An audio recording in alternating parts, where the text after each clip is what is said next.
प्रतिदिन नया जन्म है। आज हमारा नया जन्म समझो, सत्संग सुना तो सत्संग में हमारे नए जन्म का प्रादुर्भाव हुआ। अभी तक जो हमारी गंदगी थी पीछे के जन्म में हम भूल जाते हैं। आज से इसी क्षण से हम नया जीवन अपना बनाते हैं, अध्यात्म मार्ग का जीवन बनाते हैं और ऐसा निश्चय करते हैं जो टूटे ना। निश्चय में बहुत बड़ी सिद्धि है। देखो पिंगला जी का जैसे बताया, तैसे भागवत में एकादश स्कंद में तितिक्ष ब्राह्मण का देखो, गृहस्थी में रहते थे, लड़के बच्चे थे, खूब धन कमाया और बड़े ही कंजूस स्वभाव के थे, न परिवार को भोगने देते थे न स्वयं भोगते थे। अब कुछ ऐसी विपरीत परिस्थिति आई, सब दिन होत न एक समान, राजदंड उन पे लागू हुआ तो काफी अर्थ तो टैक्स में चला गया। फिर परिवार के जनों ने देखा कि ये तो कंजूस है, 1 रुपया भी नहीं देगा। वो लोग इधर उधर से हाथ मार के फिर आग लग गई। अब परिवार वालों ने उसका त्याग कर दिया, केवल अकेला, कोई उससे प्यार नहीं करता, अर्थ उसके हाथ से चला गया सब।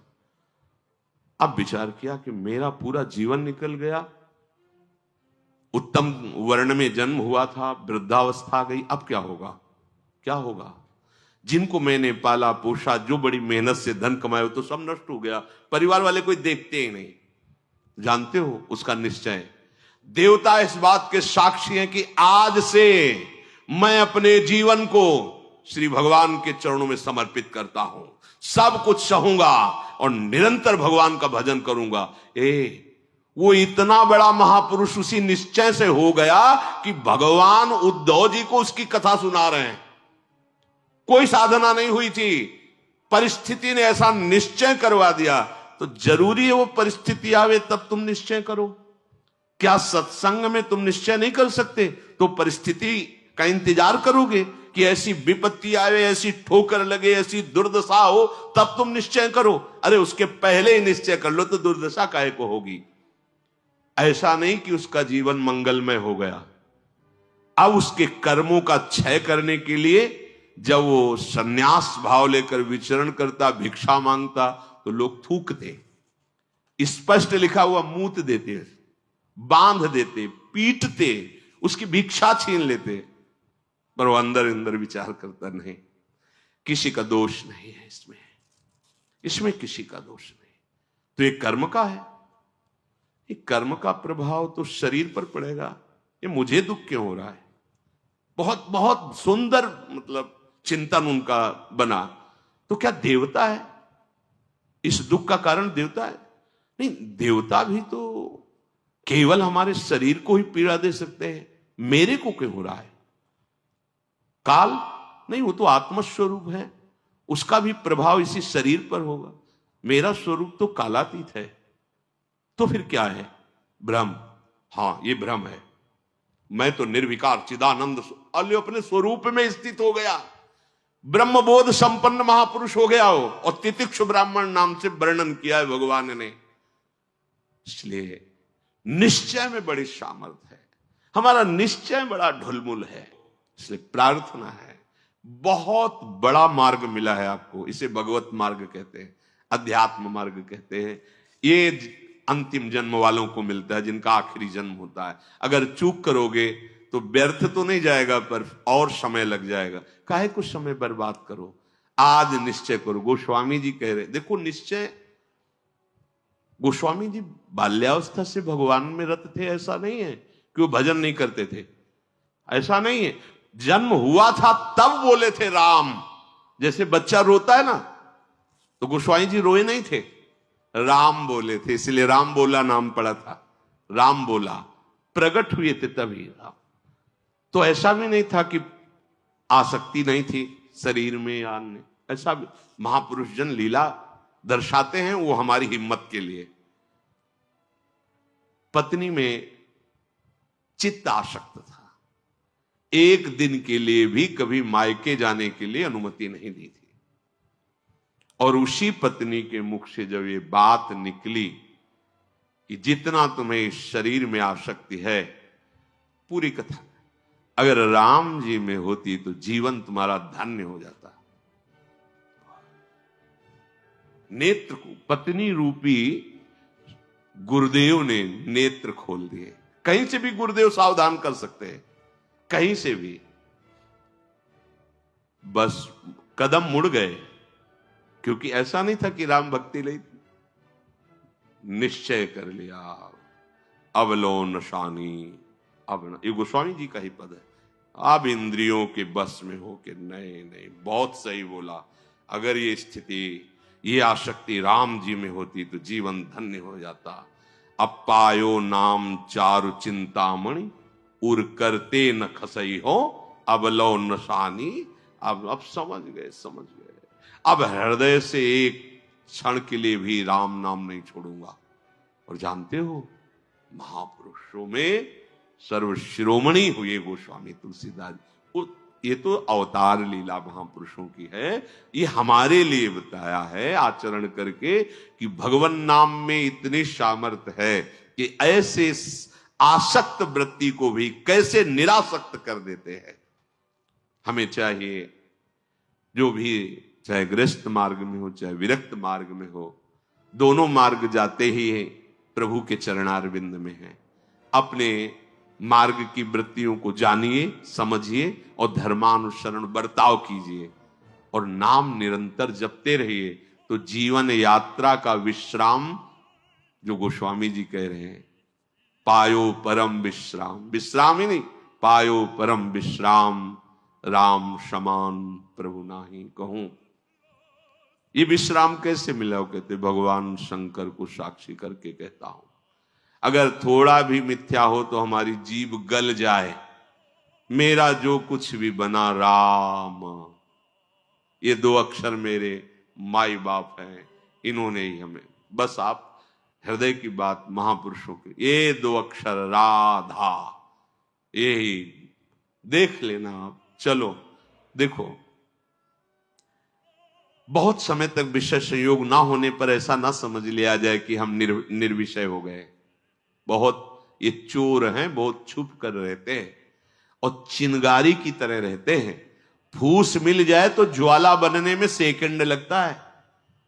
ध्यान रखना, 20 वर्ष 30 वर्ष बिल्कुल निर्विकार, संयोग नहीं। लगता है कि अब हमें कौन परास्त कर सकता है। चिंगारी है, फूस मिला ज्वाला बन जाएगी, जिसे नारद जी ने कहा तरंगवत, और संयोग बना तो समुद्रवत, डूब जाओगे, निकलना मुश्किल हो जाएगा। जब तक भगवत साक्षात्कार ना हो जाए, जब तक आपको अपने शरीर का अहम स्मरण करता भोक्ता भाव है, तो ईमानदारी से सावधानी पूर्वक अपने धर्म का पालन करते हुए प्रिया प्रीतम का निरंतर स्मरण, यही हमारे जीवन का परम लक्ष्य होगा। इसी से हमें परमानंद की प्राप्ति होगी।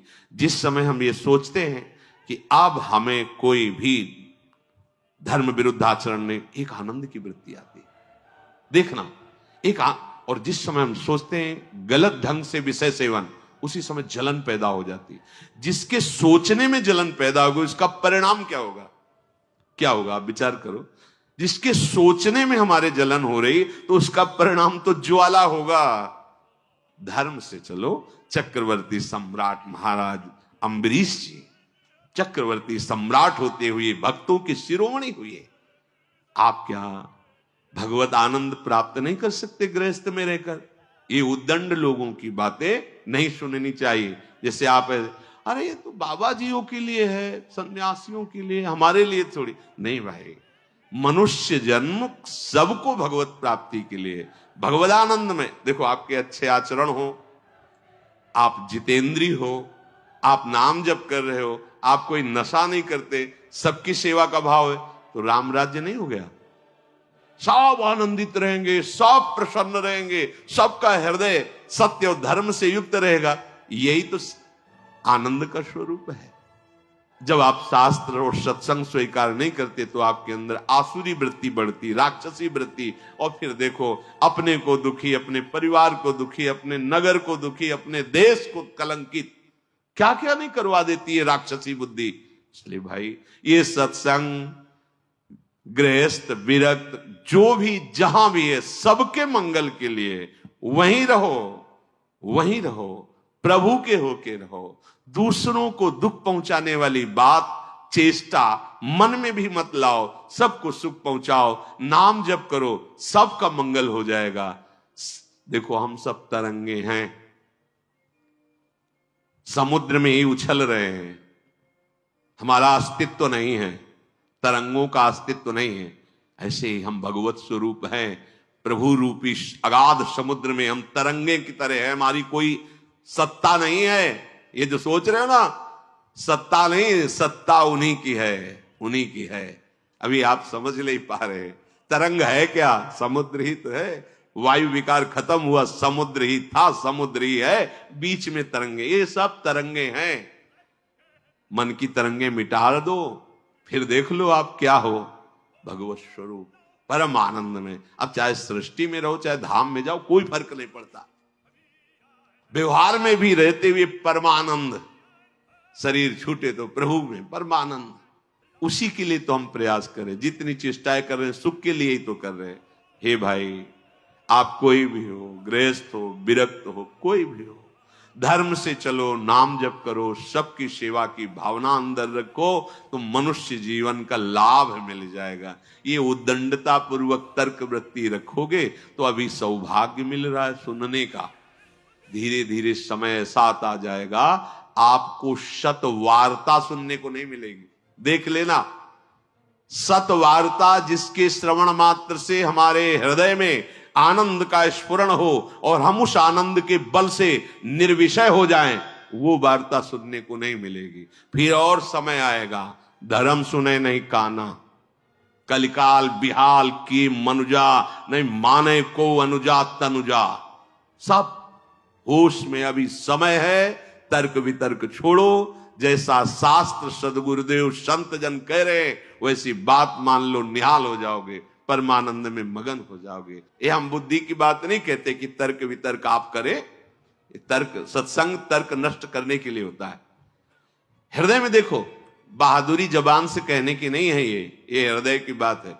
ये यहां युद्ध होता है। पता नहीं क्यों बनी हुई है। वेद विद्या पढ़त, कर्म धर्मन करत, जलप तन कलप की अवधियानी, चारुगत छाण संसार भटकत भ्रमत, आस की पास नहीं तोरी जानी। स्पष्ट वर्णन है, इसका मनन हुआ है गुरु कृपा से, तब हम आपको कह रहे हैं, मनों का निरीक्षण करके।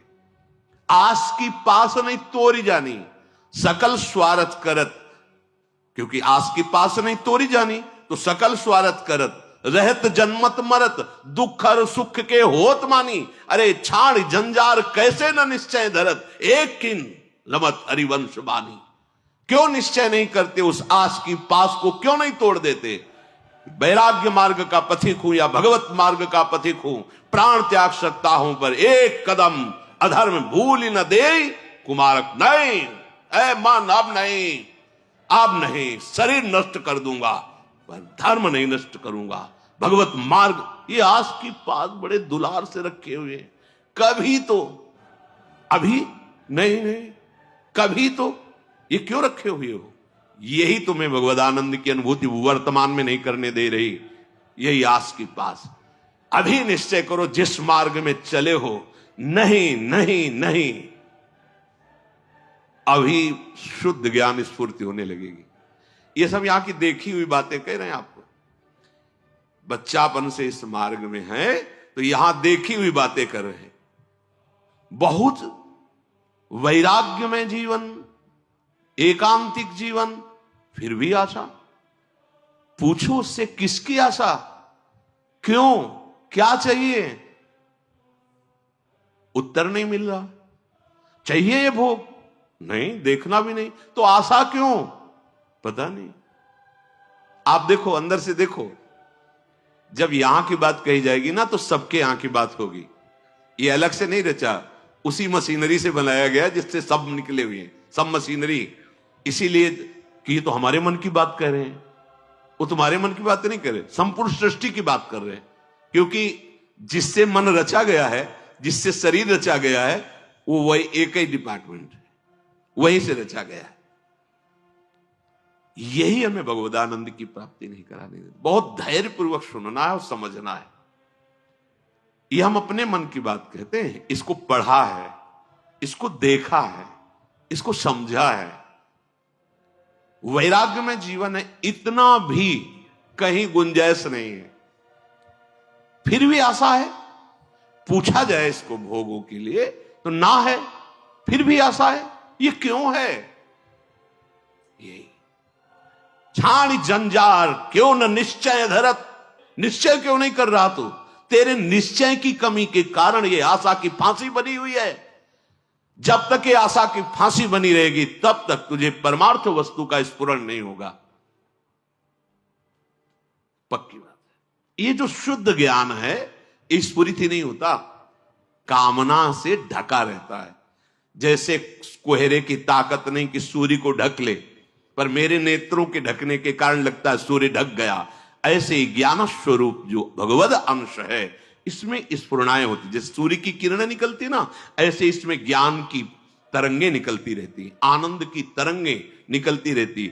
वो आपके अनुभव में आपकी ही तरंग है। अनुभव में इसलिए नहीं आती कि कामना रूपी आशा रूपी कोहरा फैल गया। पिंगला जी ने कोई साधना नहीं की थी ज्ञान प्राप्ति की। ज्ञानियों के परम गुरु विदेहराज जनक जी के ही नगर में रह रही थी, पर वैश्यावृत्ति करती थी। देखिए, पढ़ के देख लीजिए, बहुत सूक्ष्मता से मनन करती हुई तो आपको उत्तर मिल जाएगा। अपने शरीर का श्रृंगार करके बैठ गई। संध्या के समय से कोई पुरुष उधर से आता दिखाई देता तो ये पुरुष हमें धन देगा, हमारे शरीर का सेवन करेगा, निकल गया। ये नहीं तो ये करेगा। ऐसे रात्रि अर्धरात्रि हो गई। भगवद अवतार अवधूत शिरोमणि श्री दत्तात्रेय जी भ्रमण करते हुए वहीं सर्वज्ञ महापुरुष थे, उसकी वृत्ति में ही अपनी वृत्ति लगाए हुए थे। तभी तो उन्होंने गुरु बनाया उसको। 24 गुरुओं में पिंगला भी गुरु है। और बड़ा सौभाग्य उसका महाप्रभु हरिवंश चंद्र जी ने श्रीमद चतुरासी जी में भी उसका उदाहरण दिया। यह जो एक मन बहुत ठौर करी कही कौने सच पायो, जहां तहां विपत्ति जार जुवती लो प्रगट पिंगला गायो। जब अर्धरात्रि हुई तो पिंगला को बहुत कष्ट हुआ। हाय, इस शरीर को बेच करके सुखी होना चाहती है। कितनी अज्ञान वृत्ति। आज से मैं निश्चय करती हूं, जो सेवक जी कह रहे हैं, छाण जंजार क्यों न निश्चय धरत, एक किन रमत हरिवंश बानी। ये तुम क्यों आशा की फांसी में लटके हुए हो? कभी तो क्यों ऐसा रखे हुए हो? इसे तोड़ो, नष्ट करो। अभी प्राण निकल जाए पर जीवन में कभी कुमार्ग में कदम नहीं रखेंगे। पिंगला जी ने निश्चय किया, आज के बाद मैं कभी भी किसी पुरुष का संयोग नहीं करूंगी, किसी को नहीं देखूंगी। अपने हृदय में विराजमान सबके हृदय बिहारी भगवान का वर्ण करती हूं और मन वचन कर्म से उनकी आराधना कर। उसी समय इतनी पवित्र हो गई, वो महापुरुष बन गई कि भगवान दत्तात्रेय जी ने 24 गुरुओं में उसको रख लिया, एक गुरु पिंगला जी को बनाया। क्या साधना की थी? विरति हो गई अपनी वृत्ति से और निश्चय दृढ़ कर लिया और फिर कभी फिसली नहीं। तो बड़े बड़े आचार्य कोटि के महापुरुषों ने निष्ठा के लिए उसका उदाहरण दिया। जहां तहां विपत्ति जार जुगती लो प्रगट पिंगला गायो। आशा ही परमम दुखम नैरास्यम परमम सुखम। आज के बाद कभी नहीं, मर जाऊंगा, कभी नहीं। अभी अभी भगवदानंद स्फूर्त होने लगे, अभी ज्ञान विज्ञान स्फूर्त होने लगेगा। हिम्मत नहीं पड़ रही, इस बात का निश्चय करने की हिम्मत नहीं पड़ रही। क्यों? क्योंकि आपको आशा है, भोग में सुख है। हिम्मत कर लीजिए तो आप अभी जीवन मुक्त अवस्था में पहुंच जाएंगे। क्योंकि उस अवस्था में पहुंचने के लिए कोई बाहरी क्रियाओं की आवश्यकता नहीं, वो हमारा स्वरूप है। हम जीवन मुक्त थे, जीवन मुक्त है, जीवन मुक्त रहेंगे। हमने अपनी स्वतंत्रता को, भगवदानंद को कामना और आशा की फांसी में बांध दिया है। हम ही को तोड़ना पड़ेगा। इसलिए छाण जंजार क्यों न निश्चय धरत। आगमा पाइनो अनित्यास्तास्तिक्षस्व भारत। ये आने जाने वाले विकारों में तुम इतने कमजोर हो गए कि तुम आशा की फांसी बांधे हुए हो, तो परमम दुखम, दुख ही भोगना पड़ेगा। श्रीपाद कह रहे हैं इस शरीर या किसी भी शरीर को जो मानव देह प्राप्त हुआ है, ये परम सुख प्राप्ति के लिए। कीड़ा मकोड़ा छोटे छोटे जीव इन सुखों में विचर रहे हैं। मानव देह धर के जो कुमार्गगामी वृत्तियों से तुम सुख भोगना चाहते हो, छोटे छोटे कीड़े मकोड़े भी इसी सुख में, फिर तुम्हारी शरीर की महानता क्या रही? प्रज्वालयति समस्त देहम कामाग्निना प्रमोहयति दृष्ट्वैव च नवतरुणी कुतस्तर्हि स्वार्थ सिद्धिम प्रत्याशा। हे भाई, ये नौ तरुण अवस्था जो शरीर की होती, किसी की हो, स्त्री की या पुरुष की, यदि तुम इस मोह जाल से आवृत रहोगे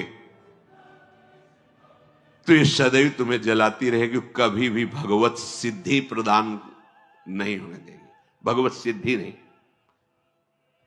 बहुत समय लंबा निकल जाता है अगर सत्संग ना मिले, सावधान ना हो।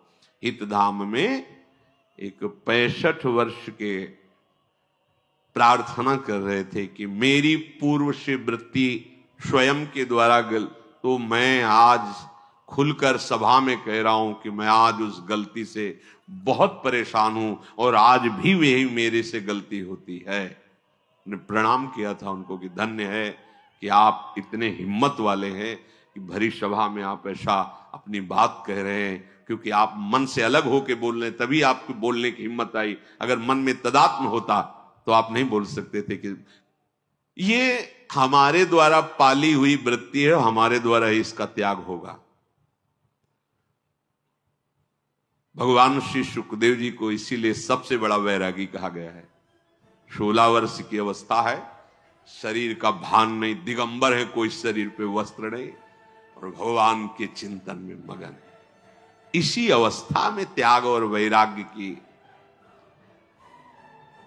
अब जब ये इंद्रियां काम नहीं कर रही, मन बुद्धि और सब मलिन, तो अब वो ढेर है, कुछ भी निर्णय नहीं निकल सकता। बहुत संस्कार गंदे हो जाते हैं यौवन अवस्था में। अहो भाग्य है जो इस यौवन अवस्था में संयम नियम धारण करके अपनी वासनाओं को। श्रीपाद कह रहे हैं, हे वृंदावन धाम, हम पे कृपा करो, हमारे मुख में नाम चले, हमारा हृदय इस काम आदि की आशाओं को त्याग करके प्रिया प्रीतम के चिंतन में डूबे। ये आपकी कृपा से होगा, और वो कृपा हम सब पे है। सत्संग मिल रहा है रोज, ये प्रातःकालीन बेला में जो शब्द जा, ये ज्ञान नेत्र हैं। जब बुद्धि में ज्ञान नेत्र प्रकाशित होता है तो तत्व बोध होता है, और भक्तों के हृदय नेत्र खुलते हैं। ही के नयन निहारी, हृदय के नेत्र जब खुलते हैं तो प्रिया प्रीतम की रूप माधुरी, लीला माधुरी, ये उसके नेत्रों में, इन नेत्रों में झलकते हैं। अंदर के दो नेत्र जब ज्ञान चक्षु खुलते हैं तो सर्वत्र आत्म तत्व का दर्शन करता है, अपने स्वरूप का अनुभव करता है, ब्रह्म तत्व का अनुभव करता है। जब हृदय के नेत्र खुलते हैं तो सर्वत्र चिद चिद लक्षणम सर्वम राधा कृष्णमयम जगत, वो तत्व को राधा कृष्ण के रूप में, जैसे गोस्वामी जी सिया राम में।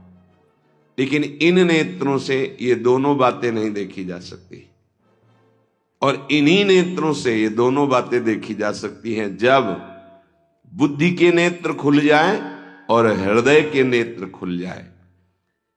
उपासक हृदय के नेत्र खोलने का प्रयास करें। वो पहले आहार शुद्धि करें, बहुत भोजन शुद्ध। बड़ी कृपा है, आकाशवृत्ति से जीवन चलता है, श्री जी को भोग लग करके मिलता है, परम पवित्र है। अब जो बात करें, पाते समय उपास्य देव के सिवा अन्य कोई विचार नहीं रह जाना चाहिए। ये ध्यान उपासक दे। इसीलिए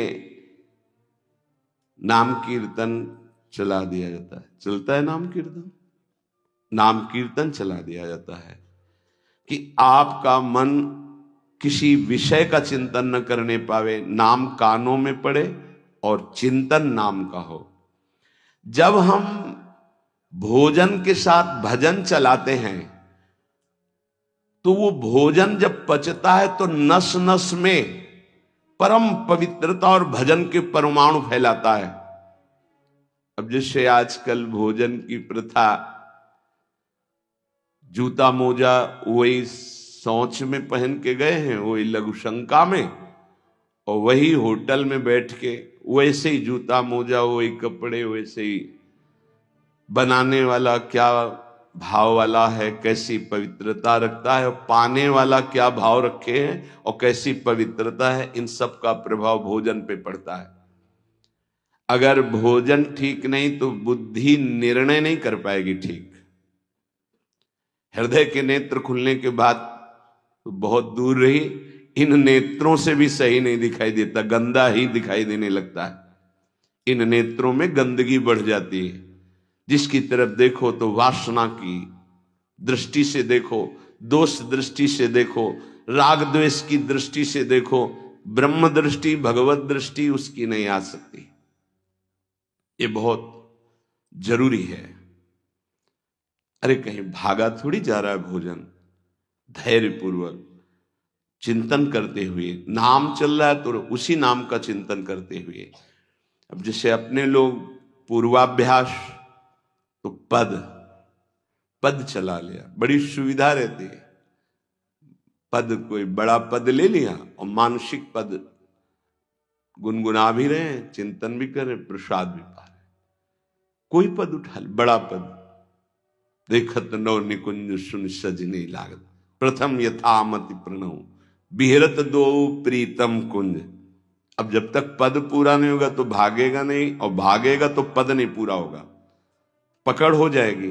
अब पद चल रहा है, प्रसाद पा रहे हैं, तो कभी कभी प्रसाद पाते पाते आंसू चल रहे हैं, प्रसाद पा रहे हैं, पद चल रहा है। अब वो भोजन क्या करेगा? प्रसाद नस नस में जाकर भागवतिक भाव संचरित करेगा। अब आप प्रसाद पा रहे हैं, किसी द्वेषी का चिंतन कर रहे हैं, गुस्सा आ रही, अब नस नस को वो क्रोध से युक्त करने वाली वृत्ति पैदा करेगा। आप प्रसाद पा रहे हैं, कोई काम चिंतन कर रहे हैं, वही प्रभाव आपके अंदर पड़ेगा। हमारी पद्धति रही है प्रसाद पाने की, चाहे जितना पवित्र हो, पर भोजन पाने के पहले हाथ पैर धोए गए, कुल्ला किया गया, पवित्र हो करके फिर वहां बैठ करके, पद्धति थी आसन पीढ़ा चटाई बिछा दी गई, पवित्रता पूर्वक बैठे, भोग सामने आया, भगवद अर्पित प्रसाद है तो जय जयकार और कीर्तन करके पा रहे हैं। अगर वो ऐसी जगह से मिला है, भगवद अर्पित नहीं है, तो अपने सामने 1 मिनट रुक कर भगवद अर्पित करते हैं, फिर जय जयकार इष्ट की, गुरुदेव की, भगवान नामों की गूंज करके फिर पाते। वो प्रसाद हमारे हृदय में पवित्र भाव पैदा करेगा, भजन बढ़ेगा। भजन से ही हृदय के नेत्र खुलते हैं, भजन से हृदय के नेत्र, और हृदय के नेत्रों से ही प्रियालाल का दर्शन होता है, प्रियालाल का लीला चिंतन होता है। जो अपनी नस नस में नाम, पवित्रता, भक्ति, ज्ञान, तो भोजन में बहुत सावधान रहिए। ये 24 घंटे के लिए हमारे विचारों को अपवित्र या पवित्र करेगा भोजन। अगर अशुद्ध भोजन हो गया तो 2-3 दिन तक तो विक्षेप पड़ेगा ही। अगर बहुत ही निषिद्ध भोजन हो गया तो हो सकता है कि भजन भी रुक जाए, विक्षेप क्या रुक जाए, ऐसा ऐसा भोजन होता है। भोजन बहुत संभाल के, भले भूखा रहना पड़े तो अच्छा है 1-2 दिन, पर ऐसा भोजन न होने पावे जो हमारे भजन को क्षीण करे। प्रायः जब श्री जी की शरणागति दीक्षा दी जाती है यहां, तो पहला कि तुम्हें 11 माला गुरु मंत्र के तो करने ही हैं, दूसरा 12 पद चतुरासी जी के पढ़ने ही हैं पक्का, तीसरा तुम्हें उस रसोई से कभी भोजन नहीं पाना है जिसमें मांस बना है, जिसमें मांस रांधा गया है। भले तुमको वहां दाल रोटी खीर और ये सब बना के दे, पर वो सात्विक भोजन नहीं होगा, वो राक्षसी भोजन होगा, क्योंकि वो रसोई अपवित्र है, उसके पात्र अपवित्र। ये दीक्षा के समय दिया जाता है।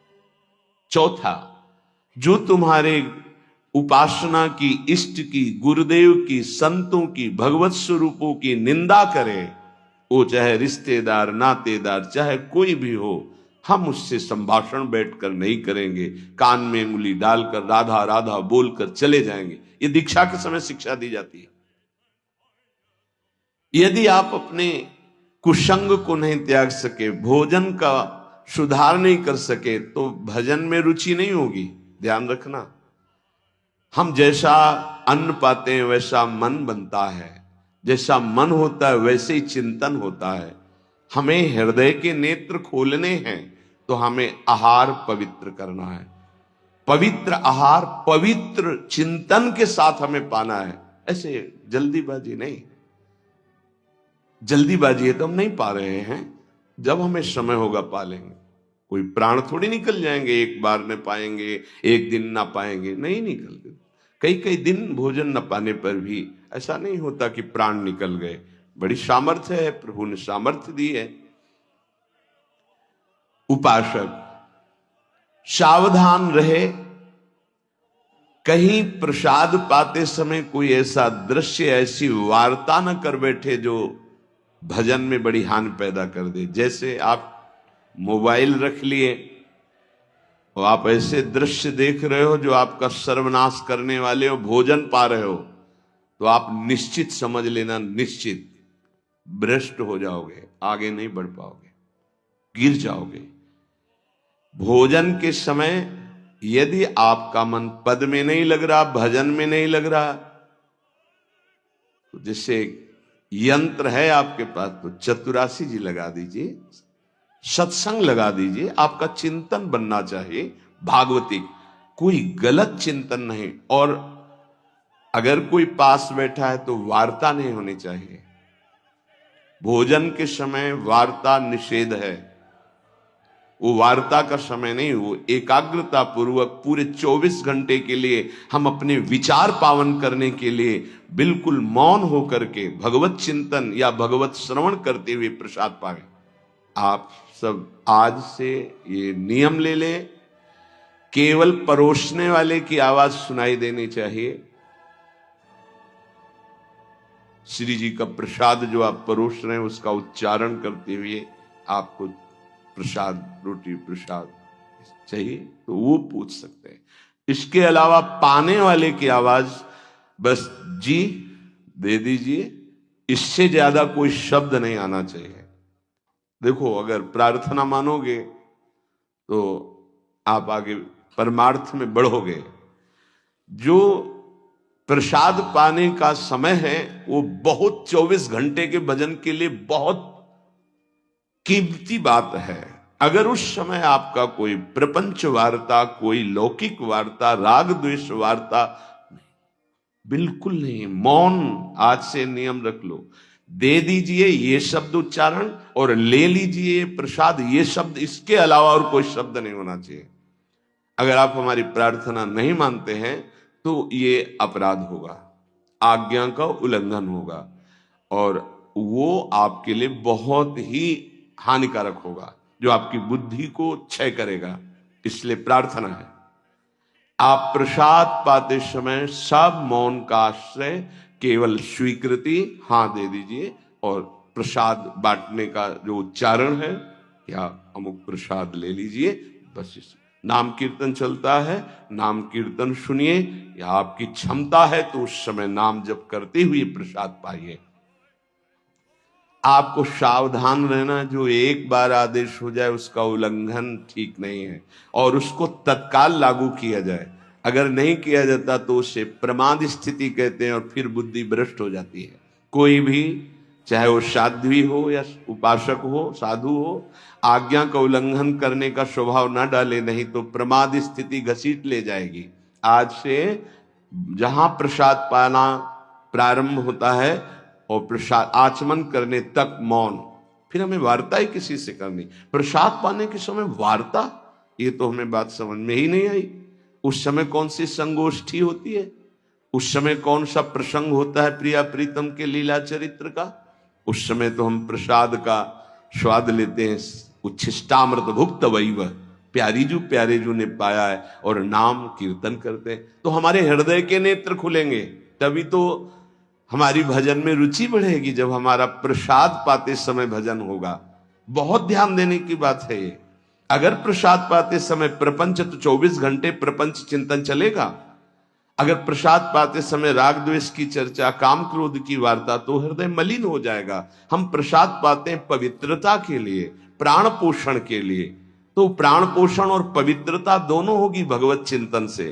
केवल प्राण पोषण हुआ, बुद्धि अपवित्र हो गई, तो फायदा क्या? जो नाम जप करता है उसको कभी ये चिंता नहीं करनी कि अब हमारे जो पूर्व पाप हैं वो कैसे नष्ट होंगे। वज्रम पाप मही भृताम, जैसे पर्वत को चूर चूर करने के लिए देवराज इंद्र जब वज्र का प्रहार करते हैं तो वो धूल हो जाता है, ऐसे पहाड़ जैसे भी पाप हों और नाम जप करे तो नाम जप क्या करता है, वज्र के समान उस पहाड़ जैसे पाप पर टूट पड़ता है और उसे धूल धूसरित कर देता है। वज्रम पाप मही भृताम, हमें नाम पर ध्यान देना है। कैसे नाम जब छूट जाता है उपासक होकर भगवत प्राप्ति का लक्ष्य बना के, और तुम्हें चैन है, इसका मतलब है आपका लक्ष्य भी भजन भगवत प्राप्ति नहीं बना। नहीं तो चैन के तद विस्मरणेन परम व्याकुलते थे। भगवद्रोद्रेकस्य सिद्धौषधम, ये नाम संसार रोग के आवेश को शांत करने की सिद्ध औषधि है। जासु नाम भव भेषज, ये भगवन नाम ये भव रोग की अचूक औषधि है। अर्थात नाम जापक को भी ये भी चिंता नहीं करने की हमारा कल्याण होगा कि नहीं। नाम चल रहा है, ये हमें भव समुद्र से पार ही नहीं, भव समुद्र को सुखा देगा। नाम लेत भव सिंधु सुखाही, करो विचार सुजन मन माही। पाप के पर्वत को वज्र की तरह नाम टूटकर धूल धूसरित कर देता है और भव समुद्र को सुखा देता है। पार जाने की जरूरतें नहीं, खत्म ही हो जाता है, कल्याण की चिंता नहीं। मिथ्या ज्ञान निशा विशाल तमसस तिगमांशु बिंबोदय, ये नाम अज्ञान रूपी घोर अंधकारमयी रात्रि के नाश के लिए भगवान भुवन भास्कर सूर्य के समान है। उपासक को अभी ये भी चिंता नहीं करनी कि हमें तो कोई ज्ञान नहीं है, हमारे अंदर तो अभी बड़े आकर्षण है संसार के, अविद्या है। बिल्कुल चिंता मत करो। नाम जब चल रहा तो जैसे घोर अंधकार रात्रि में है, सूर्य उदय होते ही वो सब नष्ट हो जाता है, ऐसे नाम जापक के हृदय का अज्ञान अंधकार नष्ट करने के लिए भगवान नाम सुंदर ज्ञान प्रकाश कर देते हैं। अन्य उसे कोई पढ़ने लिखने की आवश्यकता नहीं पड़ेगी। नाम जब से अपने, जैसे कल आप सत्संग में ध्यान दीजिए, सुन रहे थे कि जिसका अंतःकरण शुद्ध हो जाता है, जो राग द्वेष रहित महात्मा है, बिना पढ़े सारे वेदों का अर्थ उसके हृदय में स्फुरित हो जाता है। मिथ्या ज्ञान निशा विशाल तमसस तिगमांश बिंबोदय, अज्ञान रात्रि के घनीभूत अंधकार के नाश के लिए प्रभु का नाम सूर्य के समान है। क्रूर क्लेश मही रुहा मूर्तर ज्वाला जटालह सिखे, ये